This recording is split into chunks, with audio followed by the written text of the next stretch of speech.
నీటి వాటాలకు సంబంధించి గత 10 ఏళ్ల కాలంలో బీఆర్ఎస్ హయాంలో నీటి వాటాలు ఎట్లా ఇచ్చారు, తెలంగాణకు ఎట్లా అన్యాయం జరిగింది అనే దానిపైనే వాడివేడి చర్చ జరిగే అవకాశం అయితే ఉంది. ఇప్పటికే దీనికి సంబంధించి ప్రకటించారు కాబట్టి రేపు ఎల్లుండి ఈ 2 రోజుల పాటు కూడా కృష్ణా గోదావరి ఈ 2 నీళ్లకు సంబంధించిన దాంట్లో తెలంగాణకు ఎంత అన్యాయం జరిగింది అనే దాని మీద పవర్ పాయింట్ ప్రజెంటేషన్ అసెంబ్లీ సాక్షిగా ప్రజలకు పూర్తి స్థాయిలో ఎట్లా అన్యాయం జరిగింది అనేది చెప్పేందుకు ప్రభుత్వం సిద్ధమవుతుంది.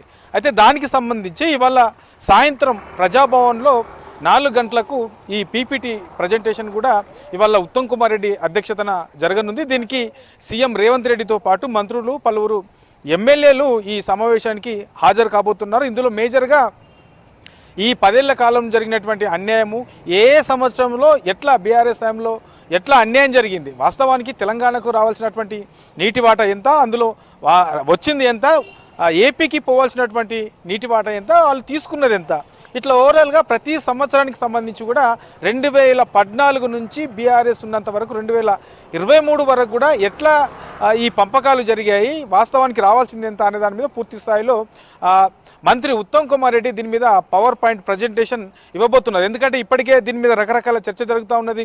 బీఆర్ఎస్ సంబంధించినటువంటి నేతలు దీని మీద రకరకాల మాటలు కూడా మాట్లాడుతూ ఉన్నారు. ఇక కాంగ్రెస్ అధికారంలోకి వచ్చిన తర్వాతనే ఈ నీటి వాటాల మీద అన్యాయం జరుగుతూ ఉన్నది, పట్టించుకోవట్లేదు.